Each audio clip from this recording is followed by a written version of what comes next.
This is what my watercolor portrait looked like at the beginning of my painting process, and here's how the finished piece looks now. Join me as I paint a watercolor portrait using the magical watercolor technique called layering. My inspiration for the sketch was a warrior princess, with the sunset hitting the side of her head, giving her hair a vibrant glow. The dress and costuming were inspired by Galadriel from Lord of the Rings and most recently, The Rings of Power. I actually get a lot of inspiration from the fantasy genre. The majority of my reading is fantasy, and I think that translates to my art. I really like imagining how the characters would come to life, and the more magical elements are really satisfying for me to paint. I started the sketch by getting a little crazy, doing a whole wash of this cool purpley blue color for her skin tone since I wanted the final shade to be a caramely tone for the skin. The purpley blue tone would be the opposite shade on the color wheel, hence why it would bring out the more orangey and warmer tones. Wait, did I say I was painting an elf? This clearly looks more like Thanos instead. Just kidding. This was my first time trying this technique, so I felt quite jarring to do the entirety of her skin this vibrant purple shade, but we are trusting the process on this one. Trusting the process, that's something I was thinking quite often throughout this process, something I've mentioned on this channel before. About 80% of the time, this painting does not look good, especially during the beginning and middle stages, but it all comes together at the end. Here, I started adding the real skin tones in the second layer. This was my first time using this Princeton Neptune square wash brush, and I was excited to try it out. It kind of bothers me that it's from the same collection as my other brushes, but the handle on this one is apparently a transparent green shade.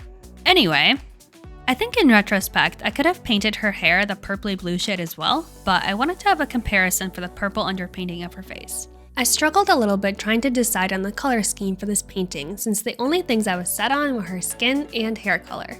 And the rest was going to be a game time decision, and that time was nigh.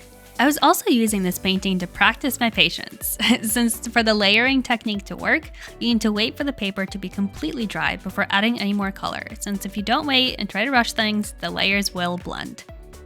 This layer was just another step in the process. I actually ended up holding up my paper to the heat vent in my apartment to help speed up the drying process, since I didn't want to get my hairdryer out. So this was literally me. At this stage, I thought she looked like a chocolate sundae with how the watercolor looked dripping down.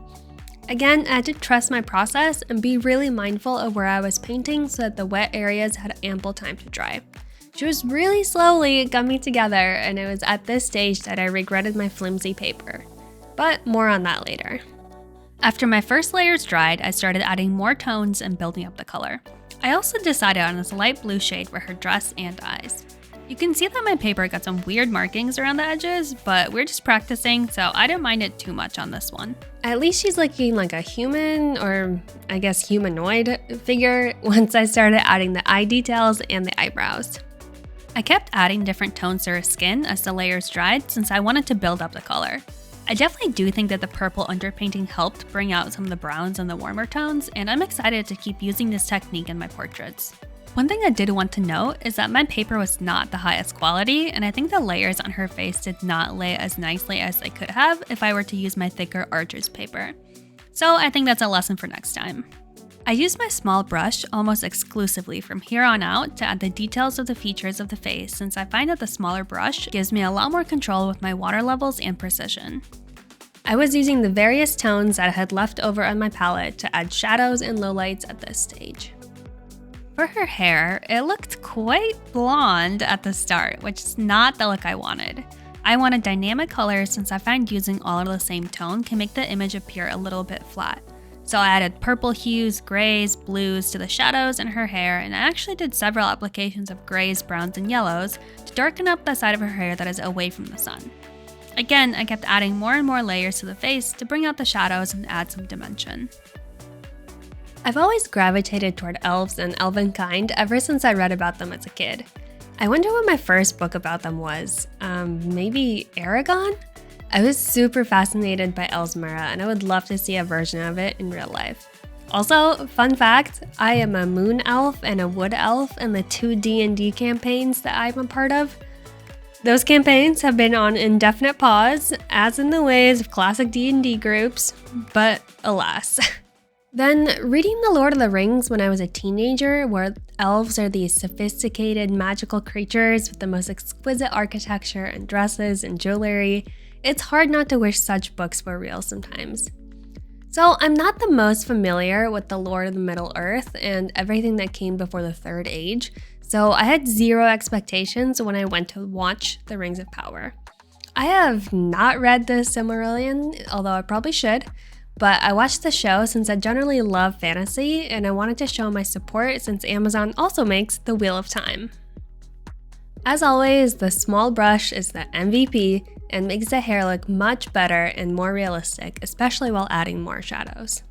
And this is where I think using a colored pencil would have worked really nicely. I love my micron pens, but I think using different shades to bring out her features would have looked a little softer and more realistic. I also like to employ a white jelly roll pen to soften up the highlights and make them pop where needed, such as on the eyes. I decided to make the jewelry a little bit different from how I had it outlined in the sketch, since I didn't want the headpiece to go over the top of her hair. My reference photo for the headpiece was actually this handmade crown that was for like Ren fairs and such, but I wanted to make sure it looked regal and had the elven craftsmanship, so I added a lot of my own details. I also used 2 different gold shades to emphasize the shadows at the sides of the head and the areas that are facing away from the sun. I do wish that the champagne gold was a little bit thicker, but it's still quite nice. The multi-banded necklace actually came to fruition because of a misplaced pen line. It was super crooked across her neck, but I ended up adding a ton of other bands to give it a look I actually really like. I also added these armbands, but kept them pretty simple. I added the truer gold tone on the sides of the pieces. You can see how much darker it is in comparison with the champagne tone color. I knew I was going back over my lines with my pen anyway, so I wasn't super worried about staying inside the markings. As always, I love metallic accents in painting, and this one was no different. I also added rubies to her jewelry to match her lip tone and bring the whole look together. The one thing I wish I had done differently was make her a little bit smaller so that I would have room to experiment with the background and really emphasize that the sun is hitting the side of her head and her face is turned away. As it stands right now, it's a nice portrait, but experimenting with backgrounds is definitely something I would like to do more of this year, especially since I bought an 11 by 14 inch sketch pad to be able to have more room for detail work and set the scenes a little better. I added some final touches to her hair. Honestly, with curly hair like this, you could probably define each curl forever, but you have to decide when enough is enough for the piece to look complete. You can see here that I actually went back and added more blue to her torso area since I thought it looked a little weird at first since I was using a couple different references stitched together, but I'm happy with how it turned out by adding the extra darker blue. This was a great practice to basically paint from my imagination and test my knowledge of watercolor. If you made it this far, I'd love it if you would like this video or leave a comment. Thanks again for watching, and I'll hopefully see you next time. Bye!